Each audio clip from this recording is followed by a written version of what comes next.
ప్రమాణ స్వీకారం జరుగుతున్న రోజే వైసీపీ ఏడుపులు.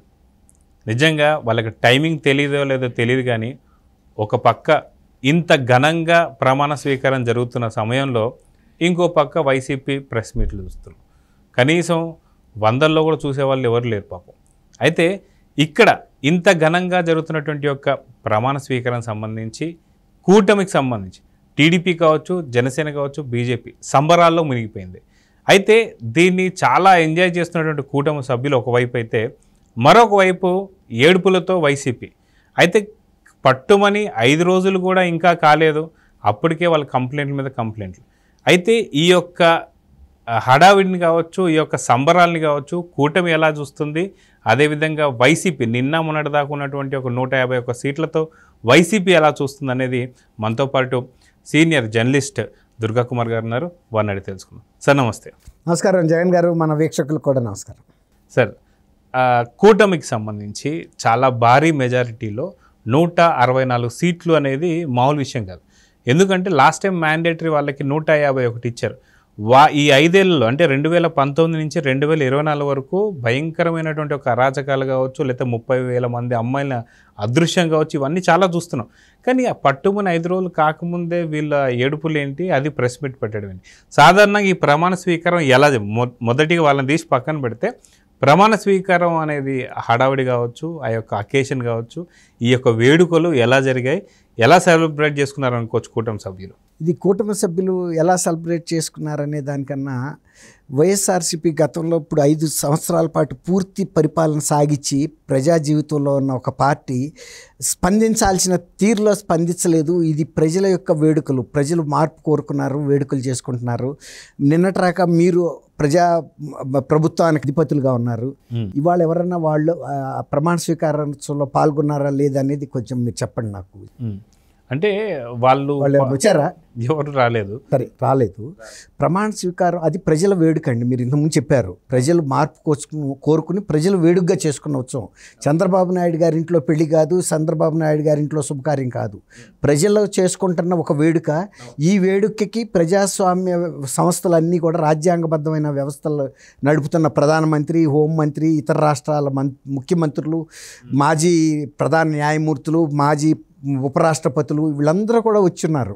ఇది ప్రజల వేడుక కాబట్టి వాళ్ళందరూ కూడా వచ్చారు. ఈ వేడుకలో ప్రజాస్వామ్యంలో ప్రతిపక్షంగా ఉన్నటువంటి, లేకపోతే నిన్నటి వరకు అధికారంలో ఉన్న పార్టీ వాళ్ళు రాపోవటం అనేది అసలు ఎంతవరకు సమంజసం అనేది మనం ఆలోచించాలి.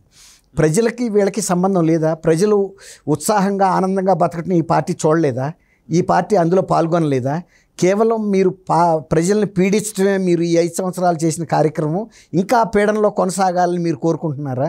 ఇవాళ వాళ్ళు స్వేచ్ఛా వాయువులు పీల్చుకుంటూ ఇంత వేడుగ్గా మీరు చెప్పారు కదా, నవ్వుతో నభవిష్యత్తు అన్నంత వేడుగ్గా జరిగిందని. అది ప్రజలు కోరుకున్న మార్పు, ప్రజలు ఇచ్చిన బ్రహ్మాండమైన తీర్పు. 164 మంది సభ్యుల్ని గతంలో మీకు 151 ఇవ్వటం కూడా గొప్ప రికార్డు. ఆ రికార్డుని కూడా పగలగొట్టి ఇంకొక 13 సీట్లు ఎక్కువ ఇచ్చారంటే ఇక ఇంతకి పగలగొట్టడానికి రికార్డు ఎక్కడ ఏ రాష్ట్రంలో కూడా జరగదు. 175లో 164 సీట్లు రావటం అనేది అట్లాంటి రికార్డు ఇచ్చినప్పుడు మీరు కూడా ఆ వేడుకలో పాల్గొవాలి. మీరు ప్రజల యొక్క శ్రేయోభిలాషులని మీరు చెబుతున్నారు, ప్రజల తరపున మేము నిలబడతాం, పోరాడతామని చెబుతున్నారు. మీరు ప్రజలు జరుపుకునే ఒక ఆనంద ఉత్సవంలోనే మీ కళ్ళు దాంట్లో పాల్గొనేంత ఇది లేదు, మీకు విశాల భావం లేదు, ఒక ఈర్ష్యాభావంతో ఉన్నారంటే ప్రజల యొక్క సంబరాలు అక్కడే అర్థమైపోతుంది. మీరు విఫలమైపోయారు. ఫస్ట్ అసైన్మెంట్లోనే మీరు విఫలమైపోయారు. విఫలమైపోయారు. ఇంకా పైగా మీరు ఇంకో ప్రెస్ కాన్ఫరెన్స్ ఏం పెడుతున్నారంటే మీ కార్యకర్తల మీద దౌర్జన్యాలని. ఎలక్షన్ కేంద్ర ఎన్నికల కమిటీ కూడా ఎన్నికలు అనౌన్స్ చేసినప్పుడు ఎన్నికల కోడ్ అని పెడుతుంది. కొన్ని నియమ నిబంధనలు అమల్లో ఉంటాయి ఎన్నికల ఫలితాలు అనౌన్స్ చేసేవారికి. అట్లాగే మీరు కూడా ఎన్నికల ముందు ఒక కోడ్ చెప్పారు. మీరు స్లీవ్స్ ఇలా, స్లీవ్ అంటే ఇది స్లీవ్ అండి, ఇట్లా లాగమని చెప్పాడు ఆయన. ముఖ్యమంత్రి అంటే లాగరా వాళ్ళు కార్యకర్తలు? లాగుతారు, లాగరా? ఇప్పుడు నేను ఆపమనే రాక జరుగుతూనే ఉంటుంది కదా. ఆయన ఇంతవరకు అసలు నేను చెప్పిన మాట కరెక్టేనో, అప్పుడు ఎన్నికలు ముందు చెప్పాను, ఇప్పుడు ఎన్నికలు అయిపోయినాయి రా బాబు, మనకు 11 సీట్లు వచ్చినాయి, మనం ఇక పోరాడేది ఏం లేదు, ప్రజాభిమానం చూరగొనటానికి పోరాడాలి. ఇప్పుడు అందరూ కూడా ప్రమాణ స్వీకార ఉత్సవం జరుపుకుంటున్నారు, మేము ముఖ్యులం అందరం అక్కడికి వెళ్తాము, మీరు ప్రజల దగ్గరికి వెళ్ళండి, ప్రజల అభిమానం చూరగొన్నారు. ఇప్పుడు వీళ్ళు జరుగుతున్న దాడులు ఏంటంటే, ఎవరైతే వైఎస్ఆర్సీపీ కార్యకర్తలు జగన్మోహన్ రెడ్డి గారి పిలుపు మేరకి ఇతర పార్టీల మీద దాడులు చేసినప్పుడు వాళ్ళు కొట్టొద్దని వాళ్ళ చేతులు అడ్డం పెడుతున్నారు, తోస్తున్నారు వీళ్ళని. అది తోస్తున్నారంటే మా మీద దౌర్జన్యం అని చెప్తే ఎట్లా అవుతుంది? ఇప్పుడు మీరు అది చెప్పండి మళ్ళీ ప్రెస్ ద్వారా, గతంలో ఇచ్చిన పిలుపుని మేము ఉపసంహరించుకుంటున్నాము, మీరు ఇప్పుడు కూడా దౌర్జన్యాలు. అలాగే రామకృష్ణారెడ్డి గారు, ఆయన పక్కన ఉండే వ్యక్తి, కౌంటింగ్ రోజున ఫలితాలు అటువైపు వాళ్ళకి వచ్చినా అది మన వైపుకి తిప్పగలిగిన వాళ్ళే రండి, అట్లాంటి వీరులే మన ఏజెంట్లు అన్నాడు. నేను ఆ రోజు మొత్తం దగ్గరుండి పర్యవేక్షిస్తా అన్నాడు. ఆ రోజు ఓటింగ్ ప్రారంభమైన 2 గంటల తర్వాత అక్కడ పరిస్థితులు బాగాలేదని చెప్పడానికి రామకృష్ణారెడ్డి గారికి ఫోన్ చేస్తే అసలు ఫోన్ ఎత్తట్లేదంట. వైఎస్ఆర్సీపీ కార్యకర్తలు అన్ని ప్రాంతాల నుంచి ఆయన కోసం తెలుసుకోవడానికి ప్రయత్నించారు, ఏం చేయాలి అని. వాళ్ళ నుంచి మా దిశానిర్దేశం తీసుకోవాలి కదా, ఆయన ఫోన్ ఎత్తలేదు. ఇప్పుడు వరకు అసలు ఆయన ఎక్కడున్నాడో తెలియలా. నిన్న ఆయన ప్రెస్ కాన్ఫరెన్స్లో విజయసాయి రెడ్డి పక్కన వెలవెలపోతా నుంచున్నారు. ఇప్పుడు ఆయన ఏం చెప్పాలి? ఆ రోజు నేను మీతో చెప్పిన మాట వాస్తవమేను, పోరాడడం అది నాకు ఫోన్ చేయమని, కానీ నాకేదో అంతకన్నా పెద్ద ఎమర్జెన్సీ వచ్చింది, లేకపోతే నా ప్రాణహానికి జరిగే పరిస్థితి వచ్చింది, ఏం జరిగిందో మనకు తెలీదు. అది వాళ్ళ కార్యకర్తలకు ఆయన చెప్పుకోవాలి, ఎందుకు ఆయన అందుబాటులో లేకపోయానో, ఇక నుంచి అందుబాటులో ఉంటాను, మళ్ళీ ఇప్పుడు ఫోన్లు చేయండి, మనం అందరం కలిసి పార్టీ పునర్నిర్మాణం చేద్దాము, అలాంటి నిబంధనల్ని అడ్డంగా వెళ్ళిపోయి ఎదుర్కోవటం కాదని ఆయన చెప్పాలి. చెప్పాలి కదండి. ఇప్పుడు వీళ్ళందరూ కూడా త్రిమూర్తులు లాంటి వాళ్ళు పార్టీకి. విజయసాయిరెడ్డి గారు పార్లమెంట్లో ఫ్లోర్ లీడరు. ఆయన ఏం చెప్పాడు? నేను సోషల్ మీడియా ఇన్ఛార్జిని కూడా ఫ్లోర్ లీడర్నే కాదు, ఈ ఇన్ఛార్జిని కాబట్టి మీరు సుప్రీంకోర్టు చీఫ్ జస్టిస్ మీద కానీ, జస్టిసుల మీద కానీ, హైకోర్టు చీఫ్ జస్టిసుల మీద కానీ, జస్టిసుల మీద మీరు ఎవరి మీద ఏది పెట్టదలుచుకున్న పోస్టులు పెట్టేయండి, మీరేం సందేహించొద్దు, ఎలాంటి అసభ్య పదజాలమైన పర్వాలా, నేను చూసుకుంటాను అన్నాడు. పెట్టారు. పెట్టినప్పుడు సుమోటోగా సుప్రీంకోర్టు ఆ కేసు తీసుకుని సిఐడికి ఆదేశించింది, వీళ్ళందరూ ఎవరైతే పోస్టులు పెట్టారో వాళ్ళందరిని అరెస్ట్ చేయమని. పంచి ప్రభాకర్ కూడా ఉన్నాడు ఇప్పుడు అతను కూడా తీసుకురావాల్సి వస్తుంది. ఇప్పుడు ఈ కేసెస్కి సంబంధించి వాళ్ళు ఇరుక్కుని ఉన్నారు, ఇంతలోకి మన ప్రభుత్వం పోయింది, మీ మీద కేసులు ఉన్నాయి, నేను చెప్పిన దానికి క్షమించాలి, నన్ను ఒక రకంగా ఆవేశంలో చెప్పాను, ఇప్పటికైనా సరే ఎవరెవరి కేసులకి ఎంత ఖర్చు అవుతుందో నా దగ్గరికి వచ్చి ఆ డబ్బులు తీసుకుని మీరు లాయర్లను పెట్టుకోవాలంటే చాలా కష్టసాధ్యం, మాకు తెలుసు కేసు ఎంత ఖరీదు అవుతుందోను, అవన్నీ నేను ఖర్చులు ఇస్తాను, ఆయన బహిరంగంగా పిలిపివ్వాలి. అంతే కదండి. వాళ్ళ పార్టీ కార్యకర్తల గురించే నేను ఇప్పుడు ముగ్గురికి చెప్పింది కూడా వాళ్ళ పార్టీ కార్యకర్తల శ్రేయస్ గురించే చెప్తున్నాం. అట్లాగే ప్రజల తరపున మీ పార్టీ ఏర్పాటు అయింది కాబట్టి ఆ పునాదులు రక్తంతో తడిసినాయి అని అంతకుముందల నుంచి వాళ్ళ సొంత కుటుంబ సభ్యులు కూడా చెప్పారు. కాదు మేము ప్రజల కోసం ఉంటాం అన్నప్పుడు ఇవాళ ప్రజల ఉత్సవంలో ఆయన పాల్గొవాలి. అది చంద్రబాబు నాయుడు గారు వ్యక్తిగతం కాదు, వాళ్ళు సీఎం చంద్రబాబు నాయుడు గారు ఆఫీస్ నుంచి ఇన్విటేషన్ ఇవ్వడానికి జగన్మోహన్ రెడ్డి గారికి ప్రయత్నిస్తే ఆయన అందుబాటులోకి రాలేదు. వెళ్ళి ఫోన్ ఎవరు కూడా ఆయన చెవులో పెట్టలేరు కదండి. చేసినప్పుడు సిబ్బందికి ఆయన ముందే చెబుతాడు, చంద్రబాబు నాయుడు కార్యాలయం నుంచి కానీ ఆయన ఫోన్ వస్తే నాకు ఇవ్వద్దు అని. ఇది అడగరు కదా, బాత్రూంలో ఉన్నాడా లేకపోతే పడుకున్నాడా, ఎందుకు అందుబాటులో ఉండడో, ఎప్పుడు ఉంటాడు అని అడగలేరు కదండి. ఆయన ఒక విఐపి. లేనప్పుడు 2 సార్లు ట్రై చేస్తారు, ఊరుకున్నారు, అందుబాటులోకి రాలేదని చెప్పేశారు వాళ్ళు. ఇప్పుడు ప్రజలకి దూరంగా ఉండి ఎట్లా ఏం చేస్తారండి? ఇట్లాంటి వేడుకలప్పుడు రాకపోతే, ప్రజల్లో మమేకం కాకపోతే అక్కడే వీళ్ళ యొక్క కుంచిత మనస్తత్వం అనేది అర్థమవుతుంది కదా. అయితే ఇక్కడ చూస్తే పలు రాష్ట్రాల నుంచి కావచ్చు, పలు సందర్భాల నుంచి చాలా ప్రముఖులందరూ వచ్చారు. ముఖ్యమంత్రులు వచ్చారు, మహారాష్ట్ర ముఖ్యమంత్రి వచ్చాడు, ఒరిస్సా ముఖ్యమంత్రి వచ్చాడు, కేంద్రం నుంచి అనేక మంది జాతీయ స్థాయి నాయకులు వచ్చారు, జాతీయ హోదా కలిగిన అనేక మంది అన్ని పార్టీల నుంచి వచ్చారు. అంత దూరం నుంచి వస్తే నువ్వు కోత్తవేటు దూరంలో ఉన్నావు, ఇక్కడ ఈ గన్నవరం దగ్గర ఎయిర్పోర్ట్ దగ్గర ఈ ఫంక్షను, నువ్వేమో తాడేపల్లి ప్యాలెస్లో ఉన్నావు.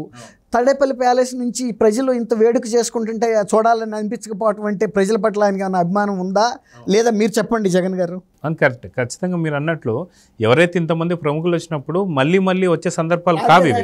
ఇప్పుడు అందరినీ కలిసేవాడు ఆయన. ఆయన ఉందా తను కూడా తెలిసేది. మ్యాగ్నానిమిటీగా వచ్చాడు, ఓడిపోయినా కూడా ప్రజలు దీనికోసం అని. ఇప్పుడు ఆయన వెంకయ్యనాయుడు గారు ఉన్నారండి, ఆయన కూడా వయోధికులు, ఆయనకి కూడా కొన్ని ఆరోగ్య సమస్యలు కూడా ఉన్నాయి. అంటే ఎక్కువసేపు ఆయన కూర్చోవటం కొన్ని ఇబ్బందులు ఉన్నాయి. ఎందుకంటే ఆయన రాజ్యసభ చైర్మన్గా ఉన్నప్పుడు చాలాసేపు కూర్చోవటం వలన ఆయనకి కొన్ని నడుముకు సంబంధించిన సమస్యలు ఉన్నాయి. అయినా కూడా ఆయన ఇవాళ ప్రజల వేడుక, ఆంధ్రప్రదేశ్ ప్రజలందరూ 164 మందిని ఎంపిక చేసుకుని ఇంత వేడుక చేసుకుంటున్నారని ఆయన వచ్చారు కదా. నువ్వు కుర్రాడివి, నీకేం బాధ? చక్కగా రావాలి కదా. అందులో మళ్ళీ చీఫ్ మినిస్టర్ మళ్ళీ 30 ఏళ్ళు అవ్వాలనుకున్నావు, సరే మధ్యలో బ్రేక్ వచ్చింది, నువ్వు చేసుకున్న స్వయంకృతం వలన. ఇప్పుడు కూడా రాజకీయాల్లో హత్యలు ఉండవండి, ఆత్మహత్యలే. నువ్వు ఫస్ట్ 5 సంవత్సరాలను ఎలా ఉపయోగించుకోదలుచుకున్నావు అంటే ప్రజల్ని పీడించడానికి, ప్రజల్ని వేధించడానికి, దౌర్జన్యాలు చేయడానికి, నీ సొంత ఆస్తులు పెంచుకోవడానికి. అట్లాగే నెక్స్ట్ 5 ఏళ్ళు దేనికోసం కేటాయించుకున్నాడో మనకు తెలీదు, ఆ అవకాశం రాలా. అట్లాగే మళ్ళీ ఇస్తారేమో నువ్వు గనక బాధ్యతగా వ్యవహరిస్తే. ఇవాళే నువ్వు బాధ్యత తక్కువగా ప్రతిపక్ష నాయకుడు హోదా లేదని వెళ్ళలేదా, లేకపోతే ప్రజలతో నాకేం సంబంధం అని వెళ్ళలేదా? ఎందుకు వెళ్ళలేదో ఆయన సమాధానం చెప్పాలి ప్రజలకి.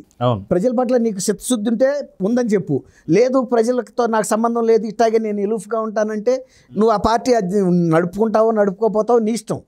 అది ఎవరు కాదని మనం ఎవరు చెప్పలేరు. అవును, ఈ రోజు జరిగినటువంటి ఒక ఇంత పెద్ద ఏదైతే వేడుకల్లో ఆయన పాల్గొనుకోకపోవడం అనేది ఒక తప్పు, ఆయన దగ్గర పెద్ద తప్పు. ఆయనే కోల్పోయాడు తన మార్కుల్ని. ఎందుకంటే అక్కడికి వచ్చిన తర్వాత ఉన్నటువంటి ప్రముఖులందరినీ కలిసేవాళ్ళు కలవడం కావచ్చు, నెక్స్ట్ ఎలా ఉండాలి, నేను ఏం చేయాలి, ఏం చేస్తే బాగుంటుంది అనేది అవును నేర్చుకోవచ్చు. తర్వాత ప్రజలు కూడా వచ్చి కూర్చున్నాడు ధైర్యంగా అనే ఒక ఇంప్రెషన్ ఉండేది, బాధ్యతతోనే ఉన్నాడు రాష్ట్రం పట్లని. రాష్ట్రం జరుపుకుంటున్న వేడుకలో నీకేం శత్రుత్వం అంటున్నా, అది రాష్ట్ర వేడుక. నువ్వు రాష్ట్రానికి బాగు చేయడానికి పార్టీ పెట్టిన వ్యక్తివి. ఇప్పుడు ఆయన ఇంట్లో వ్యక్తిగతమైన పెళ్లి లేకపోతే శుభకార్యాలు ఇంకోటి అయితే వెళ్ళబాక, అది ఎవరు పెద్ద పట్టించుకోరు. ఇది రాష్ట్ర వేడుక, నీకు ఎలా శత్రువు అయ్యాడు? ఇప్పుడు ఆయన ఇంకొక విషయం కూడా చెప్తాం మీకు ఇక్కడ. ఆయన ఎన్నికైన తర్వాత 2019లో ఆయన ఎన్నుకున్నది, ఎంపిక చేసుకున్నది ప్రజల్ని శత్రువులుగా ఎంపిక చేసుకున్నాడు. ఈ పోలీస్ వ్యవస్థలు వీటన్నిటిని వాళ్ళ మీద ఉపయోగించి వాళ్ళని దాష్టీకాలు చేయడానికి ఉపయోగించుకున్నాడు. అది ఎందుకో నాకు అర్థం కాలేదు. ఇప్పుడు కూడా నాకు $1 మిలియన్ ప్రశ్నగానే ఉంది. అంత మెజారిటీ ఇచ్చిన ప్రజలు ఏం తప్పు చేశారు? వాళ్ళనే నువ్వు శత్రువులుగా ఎందుకు ఎంచుకున్నావు? ఇప్పుడు కూడా నాకు అర్థం కాల. మళ్ళీ ఇప్పుడు కూడా రాష్ట్రాన్ని శత్రువుగా ఎంపిక చేసుకోబట్టి నువ్వు ఆ వేడుకలకు దూరంగా ఉన్నావని అంటున్నాను నేను. అయితే ఇక్కడ ఇంత జరుగుతున్నటువంటి సందర్భంలో మనం చూస్తే ఇప్పుడు ఇంకా కరెక్ట్గా ఒక 5 నుంచి 6 రోజులు కూడా ఇంకా పూర్తిగా కాలేదు. ప్రమాణ స్వీకారం ఈరోజే జరిగింది. సో ప్రమాణ స్వీకారం జరిగే లోపలే వైసీపీ వాళ్ళు మాటలు ఏంటంటే మా మీద అరాచకాలు చేస్తున్నారు, దోపిడీలు చేస్తున్నారు, పొడుస్తున్నారు, అది ఇది ఎన్నో రకాలు చెప్తున్నారు. ఇంకా 5 సంవత్సరాల పాటు వెయిట్ చేయాల్సినటువంటి ఒక తరుణం వైసీపీది.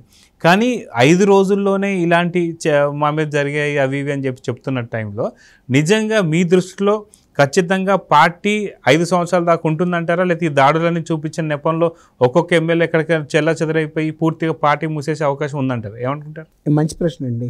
నేను ఒకటే చెప్తాను, మన జగన్ గారు కిందసారి 2019లో ఈయన నేను ఢిల్లీ కంటే కూడా మంచి రాజధాని నిర్మిస్తాను ఎన్నో చెప్పాడు. GPS గురించి చెప్పాడు, తర్వాత ఏమో మద్యపాన నిషేధం గురించి చెప్పాడు, ఉపాధి గురించి చెప్పాడు, స్వర్గాన్ని దింపుతానన్నాడండి. తప్పులేదు, నమ్మారు, ఓటేశారు. ఇప్పుడు నేనేం అడుగుతున్నానంటే, నువ్వు ఎలక్ట్ అయిన 2వ రోజునే ఆ IPS జిల్లా కలెక్టర్ల ఎస్పీల సమావేశం పెట్టిన మందిరాన్ని కూల్చేయమని 24 గంటలు ఆదేశించి కూల్చేసావు. అప్పటికి ప్రజలకి స్పష్టం అయిపోయింది, జగన్మోహన్ రెడ్డి అనే వ్యక్తిని మనం తప్పు ఎంపిక చేసుకున్నాము, ఇతను తప్పు దోవలో వెళ్తున్నాడు, మనని పీడిస్తానికే వచ్చాడు ఇతను. కానీ 5 సంవత్సరాలు ఓపికగా భరించారు అతన్ని. 5 సంవత్సరాలు అయితే తప్ప ఎన్నికలు రావు, అప్పుడు తప్ప వాళ్ళు ఆ బటన్ నొక్కే పరిస్థితి లేదు. కాబట్టి వాళ్ళు 5 సంవత్సరాలు అయితే భరించారు కదా. ఇప్పుడు నువ్వు అధికారంలోకి వచ్చావు, నీ కార్యకర్తల మీద దాడులు చేస్తున్నారు. నువ్వు నీ చేతిలో ఉన్న బటన్ ఏంటంటే నువ్వు ప్రతిపక్షాల మీద దాడులు చేయండి, స్లీవులు లాగమన్నావు. ఇప్పుడు నువ్వు బహిరంగంగా నీ కార్యకర్తలకి పిలుపు ఇచ్చారాక అవి జరుగుతాయి. ఎందుకంటే వాళ్ళు నీ ఆదేశాలు పాటిస్తారు తప్ప ఇంకొకళ్ళ ఆదేశాలు పాటించరు. ఇప్పుడు స్లీవులు కిందకి దించండి, మీరు పోరాటాలు చేయొద్దు, ప్రతిపక్ష వాళ్ళు ప్రజల అభిమానాన్ని చూరగొనడానికి వాళ్ళ ప్రయత్నం వాళ్ళు చేస్తారు, మన ప్రయత్నం మనం చేద్దాం. ఒకవేళ కనుక మీరు వాళ్ళ మీద దాడులు చేస్తే వాళ్ళు ప్రతిఘటిస్తారు, కాబట్టి హింస ప్రజ్వరిల్లుతుందని ఒక బహిరంగ మీటింగ్ ఆయనే చెప్పాలి, మాజీ సీఎం గారే చెప్పాలి. ఇప్పుడు ఆయన ఆ ఎన్నికల కోడ్ లాగా ఈ వైలెన్స్ కోడ్ని ఆన్ చేసి పెట్టాడు, అది ఉపసంహరించాలి. రెండోది, వివేకానంద రెడ్డి గారి హత్య కేసులో చంద్రబాబు నాయుడు గారు కానీ ఆయన కుటుంబ సభ్యులకు కానీ వాళ్ళ పార్టీకి ప్రమేయం లేదు. ఇప్పుడు వాళ్ళలో కసి ఉంటుంది కదండి, ఆయన చేర్చాడు నా చిన్నాన్నని చంపేశారని, ఎంత ఘోరమైన ఈ పిక్చర్ ఇచ్చాడు. ఇప్పుడు 5 ఏళ్ల తర్వాత కూడా చెప్పడానికి ఏం తప్పు ఉంది? వాళ్ళు చంపలేదు, నేను పొరపాటుని చెప్పాను, మా పేపర్లో కూడా వేసాము, ఇలా చెయ్యి పెట్టి భారీగా ఆయన నారాసుర రక్త చరిత్ర అని, అది వాళ్ళ కుటుంబానికి సంబంధం లేదు అని చెప్పాలి కదా. అచ్చలో సంబంధం ఉన్న వ్యక్తి అని 8వ ముద్దాయిగా పెట్టిన అవినాష్ రెడ్డికి సంబంధం లేదని చెబుతున్నావు, కానీ అసలు ఆయనకి ప్రమేయమే లేని నారా చంద్రబాబు నాయుడు గారు లేడు అని చెప్పడానికి ఏం కష్టం అండి ఆయనకి. ఇప్పుడు ఆయన నోటంటే వచ్చే ప్రతి మాటకి విలువ ఉంటుంది కదా ప్రజల్లో కానీ కార్యకర్తల్లో. వాళ్ళందరూ ఆయన్ని శత్రువుగా భావిస్తున్నారు. ఇప్పుడు ఒకసారి నువ్వు చెప్పు, నువ్వు చెబితే తప్పిపోద్ది. అది నేను లేను అని ఆయన చెబితే నంబర్ జనం. ఈయన చెప్పాలి, ఎవరైతే చెప్పాడో పేపర్లోనూ టీవీల్లో వేసాడో వాళ్ళకి ప్రమేయం లేదు అని చెప్పడానికి ఏం కష్టం అండి. అవునా కదా. ఇది వీళ్ళు చేయాల్సిన పని ఎవరో చేస్తున్నారంటారు. ఇప్పుడు ఒకళ్ళు నేను వచ్చి మీ మీద పట్టబట్ట 4 దెబ్బలు కొట్టా అనుకోండి, మీరేం చేస్తారండి? మీరు కూడా అదే చేస్తారు కదా. ఇప్పుడు అదే జరుగుతుంది. ఒకవేళ జరిగిన కేసులు ఏమైనా ఉంటే ఇప్పుడు దాకా దౌర్జన్యం జరిగినాయి, ఎన్నికల ముందు హింస జరిగింది ఆంధ్రప్రదేశ్ అని చెబుతుంది. ఆ రోజున నువ్వే ముఖ్యమంత్రివి, ఎన్నికల ముందు జరిపించావు, ఎన్నికల తర్వాత కూడా జరిపించావు. ఎందుకంటే ఓటర్లు పోలింగ్ బూత్కి రావద్దు అనేది నీ ఉద్దేశం. తర్వాత ఓడిపోయానన్న కసితో కూడా విపరీతమైన హింస చేయించావు. ఆ రకంగా దేశంలోనే ఇది ఆంధ్రప్రదేశ్ జెండాకి ఎక్కింది. ఇంకోటి ఏమంటున్నాడంటే ఆయన ఈ హింసలో భారతీయ జనతా పార్టీ కూడా భాగస్వామ్యం అని చెబుతున్నాడు. ఎందుకంటే కూటమిలో భాగస్వామి కాబట్టి అది దేశం ముందు తలంచుకోవాల్సిన పరిస్థితి వస్తుంది బీజేపీకి అన్నాడు. ఇప్పుడు నువ్వు చేసిన ఆర్థిక నేరాలని 14 ఏళ్ల పాటు 12 ఏళ్ల పాటు బీజేపీ నిన్ను సమర్థించినందుకు వాళ్ళు కూడా దేశం ముందు తలంచుకునే పరిస్థితి వచ్చింది. ఆర్థిక నేరం వాళ్ళు చేయలే, జగన్మోహన్ రెడ్డి చేశాడు. తర్వాత వివేకానంద రెడ్డి గారు మర్డర్ కేసు 5 ఏళ్ల నుంచి తేలకపోవటం ఏంటండి? కేంద్రంలో సిబిఐ దర్యాప్తు చేస్తుంది. ఎందుకు మరి ఆ రోజున కూడా మరి సిబిఐ దర్యాప్తు సంస్థ సరిగ్గా పనిచేయలేదని విమర్శ దేశవ్యాప్తంగా వచ్చింది కదా. సొంత కూతురు ఎన్ని సార్లు సుప్రీంకోర్టుకి వెళ్ళింది, హైకోర్టుకి వెళ్ళింది. మరి అది నింద బీజేపీ మోసిందా, మీరు మోసారా? చేసింది మీరు, నింద మోసింది బీజేపీ. ఇవాళ బీజేపీ కూడా భాగస్వామ్యాన్ని ఇవాళ సూక్తులు చెబుతున్నారు బీజేపీ వాళ్ళకి. ఇప్పుడు బీజేపీ వాళ్ళు కూడా కనీసం ఆ కేసులన్నీ టకటక తేల్చేసి శిక్ష వేస్తే వేయండి, లేదు నిర్దోష అయితే వదిలేయండి. అలాగే వివేకానంద రెడ్డి గారు హత్య కేసు కూడా తేల్చండి. అందులో 8వ ముద్దాయిగా ఉన్న వ్యక్తిని ఈయన నిర్దోషం చెబుతున్నాడు. ఎలా నిర్దోషం సిబిఐ ముందుకెళ్ళి చెప్పమని వాళ్ళు పిలిపించాలి కదా. మా ఫైండింగ్స్లో అతను 8th అక్యూజ్డ్ అని తేలింది, నువ్వు నిర్దోషం చెబుతున్నావు, నీ దగ్గర ఉండే ఆధారాలు తీసుకురా, మా దగ్గర ఉండే ఆధారాలు పెట్టి చూద్దాం, ఇందులో ఎక్కడ లోపం జరిగిందనేది వెరిఫై చేసుకోవాలి కదా. ఇవన్నీ కూడా చేయాలి. ఇప్పుడు బీజేపీ వాళ్ళు, నేను ఒక్కటే చెబుతున్నా బీజేపీ రాష్ట్ర నేతలకి, ఇవాళ విజయసాయి రెడ్డి గారు, తర్వాత మిథున్ రెడ్డి, తర్వాత పక్కన సుబ్బారెడ్డి గారు, వీళ్ళు ముగ్గురు ఇంకా కొంతమంది నాయకులు పెట్టిన వీళ్ళ ముగ్గురినే తీసుకుందామండి. త్రిమూర్తులు పార్టీని బాగా ముందు విజయపదంలో నడిపిన వ్యక్తులు గతంలో. వీళ్ళు బీజేపీ మీద చేసిన ఆరోపణల్ని బీజేపీ దృష్టికి తీసుకెళ్ళి వాటిని రెక్టిఫై చేయించుకోండి. ఇప్పటికైనా మీరు అవతల ఇవాళ ప్రతిపక్షంలో ఉన్నాడు, నిన్నటిరాక ఆయన మీకు దత్తపుత్రుడు, ఓకే, కానీ ఇవాళ బీజేపీని కూడా వాళ్ళు జెండాకెత్తున్నారు జాతీయ స్థాయిలో, ఇది ఒక లుచ్చ పార్టీ అని. ఇలాంటి దాడులు చేసే పార్టీలతో చేతులు కలిపిందని చెబుతున్నారు తెలుగుదేశంతో. వాళ్ళు జాతీయ స్థాయి నేతల దృష్టికి తీసుకెళ్ళి వాటన్నింటినీ త్వరగా తేల్చండి. అప్పుడు బీజేపీ కూడా ఒక స్వచ్ఛమైన పార్టీగా, వైఎస్ఆర్సీపీ లాగా ఒక నమూనా పార్టీగా ఉంటుంది. ఇన్ని నిందలు వాళ్ళు వేసుకోవటం ఎందుకు? అందులో వాళ్ళు జాతీయ స్థాయిలో అన్ని రాష్ట్రాల్లో పలుకుబడి ఉన్న వ్యక్తులు ఆంధ్రప్రదేశ్లో పోగొట్టుకోవటం ఎందుకు? కాబట్టి ఇది వాళ్ళు బీజేపీ వాళ్ళు అధిష్టానం దృష్టికి తీసుకెళ్ళి ఏం మాట్లాడుతుంది వైఎస్ఆర్సీపీ పార్టీ, ఏం లబ్ధి పొందింది గతంలో, ఎందుకు లబ్ధి పొందింది, ఇప్పుడు ఎందుకు నిందలేస్తుంది అని తేల్చాల్సిన అవసరం అయితే ఉందండి. సో చూద్దాం సార్, ఖచ్చితంగా ప్రమాణ స్వీకారం రోజే వీళ్ళకున్నటువంటి అక్కసి మొత్తం కూడా బయటికి కక్కుతున్నారు. కానీ ఈ 5 రోజుల్లో వాళ్ళు ఏదో తీసుకొచ్చి పెట్టినటువంటి ఒక సందర్భాలు ఉన్నా కానీ అదేం పెద్ద విషయం కాదు. ఎందుకంటే 5 ఏళ్లలో వాళ్ళు చేసిన అరాచకాలన్నీ బయట తీస్తే ఏం జరుగుతుందో వాళ్ళకు కూడా తెలుసు కాబట్టి, సో వాళ్ళ అక్కసి ఏదో కొద్దిగా బయటికి కక్కినా అదేం పెద్ద ప్రమాదం కాదని చెప్పేసి అనుకోవచ్చు. సో మొత్తం ఏపీ ప్రజలందరూ కూడా చాలా సుఖ సంతోషాలతో ఉన్నారు. ఆ వేడుకల్లో వీళ్ళు కొంచెం ఏదో అది తప్ప అయింది కాదని చెప్పి చూద్దాం సార్. మొత్తానికి 2029 లోపల సుభిక్షమైనటువంటి ఒక అమరావతి కావచ్చు, ఆంధ్రప్రదేశ్ కావచ్చు నెలకొల్లాలని చెప్పి కోరుకుందాం. నమస్తే, థ్యాంక్ యూ.